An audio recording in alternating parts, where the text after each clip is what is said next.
बिहारी जी के एक परम भक्त थे जिनका नाम था गोविंद दास। वे एक समृद्ध व्यापारी थे। धन दौलत की उन्हें कोई कमी नहीं थी, परंतु वे अपनी धन दौलत के लिए नहीं बल्कि ठाकुर जी के प्रति गहरी आस्था और अटूट भक्ति के लिए पहचाने जाते थे। उनका एक अटल नियम था, वे ठाकुर जी को भोग लगाए बिना अन्न का एक दाना भी ग्रहण नहीं करते थे। चाहे वह शादी समारोह में हो, बाहर हो, घर हो या किसी यात्रा में हो, ठाकुर जी को पहले और बाद में खुद को रखते थे। उनकी पत्नी को उनका ये दिखावा पसंद नहीं था। वे अक्सर कहती थी, क्या ठाकुर जी आपके पास रोज खाना खाने के लिए आते हैं क्या? वे मुस्कुराते और कह देते, ठाकुर जी सिर्फ भाव देखते हैं, दिखावा नहीं। एक दिन उनकी पत्नी के घर पर एक भव्य आयोजन हुआ जिसमें सभी को भोजन करवाया गया। अब वे बड़ी विनम्रता से कहने लगे कि मेरे साथ एक और थाली लगा दी जाए, क्योंकि मैं पहले ठाकुर जी को भोग लगाऊंगा फिर खुद खाऊंगा। उनकी पत्नी कहने लगी, तुम ये सब कुछ सबके सामने मत करो, लोग हमारा मजाक उड़ाएंगे। परंतु वे तो नियम के पक्के थे। कुछ लोगों ने उनकी भक्ति से वहाँ पर उनकी तारीफ करी, उनकी भक्ति से प्रभावित हुए, परंतु कुछ लोगों ने मजाक उड़ाया। इससे उनकी पत्नी का मन और कठोर हो गया। उसने दृढ़ निश्चय किया कि मैं अपनी पति की ये आदत छुड़वा के रहूंगी कि वे ठाकुर जी को पहले भोग लगाते हैं। सुबह सुबह घर में गर्मा गर्म पकौड़े बन रहे थे।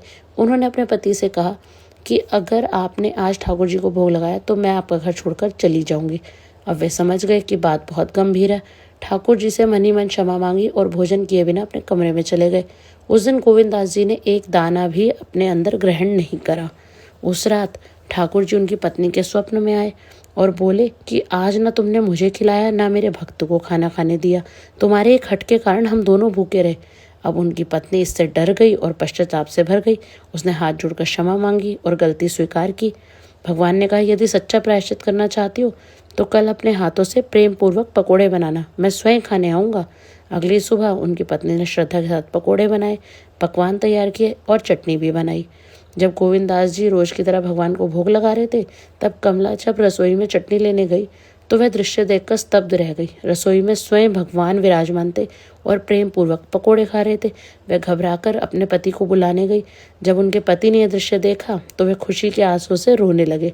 भगवान ने स्वयं अपने हाथों से गोविंद दास को पकोड़े खिलाए और आशीर्वाद देकर अंतर्ध्यान हो गए। उस दिन उनकी पत्नी को समझ में आया कि सच्ची भक्ति में दिखावा नहीं बल्कि सच्चा भाव होता है। विश्वास से की हुई भक्ति कभी व्यर्थ नहीं जाती। ठाकुर जी दर्शन जरूर देते हैं।